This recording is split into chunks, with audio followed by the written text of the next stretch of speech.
पैसा पैसा भाई कहाँ से आएगा? और फार्मर्स को ये जो बैंक्स है ना, छोटे छोटे फार्मर्स को पैसे देने के लिए बहुत ज्यादा डरती है। उनको लगता है कि अगर हमने पैसा किसानों को दे दिया in the form of a loan, तो वो जो किसान है वो लोन कभी भी रिटर्न नहीं दे पाएगा, नहीं चुका पाएगा।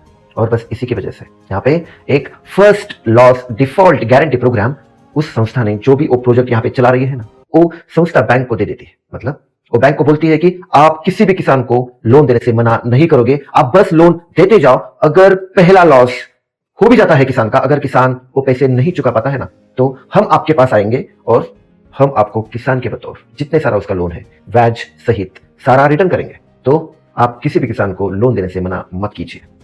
और बस इसी की वजह से बैंक्स का डर खत्म हुआ और फार्मर्स को क्रेडिट मिला और कहानी आगे बढ़ी।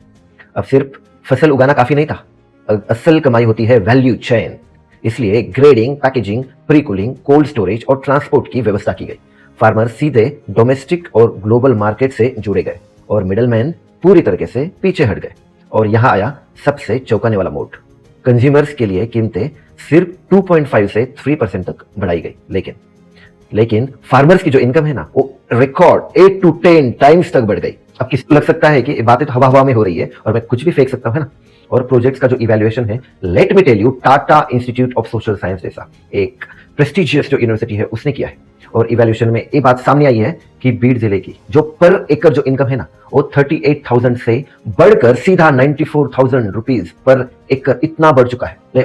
और दोस्तों, यहाँ से एक संदेश तो हम सबको मिलता ही है कि जब भी कोई organisation with help of NGO, with help of government कोई भी एक प्रोजेक्ट किसी भी जगह पे इंप्लीमेंट कर रहा है, लोगों का, फार्मर्स का भरोसा जीत रहा है, तो उनका उद्देश्य सिर्फ ये नहीं होना चाहिए कि बस फार्मर्स का इनकम बढ़ाओ और उनका ईल्ड बढ़ाओ एंड दैट्स इट। 2-3 साल बाद जब वो ऑर्गेनाइजेशन अपना हाथ वहां से हटा लेगा, तो फिर वो जो फार्मर से वही अपने पुराने स्थिति में आ जाएंगे। ऐसा नहीं होना चाहिए, है ना।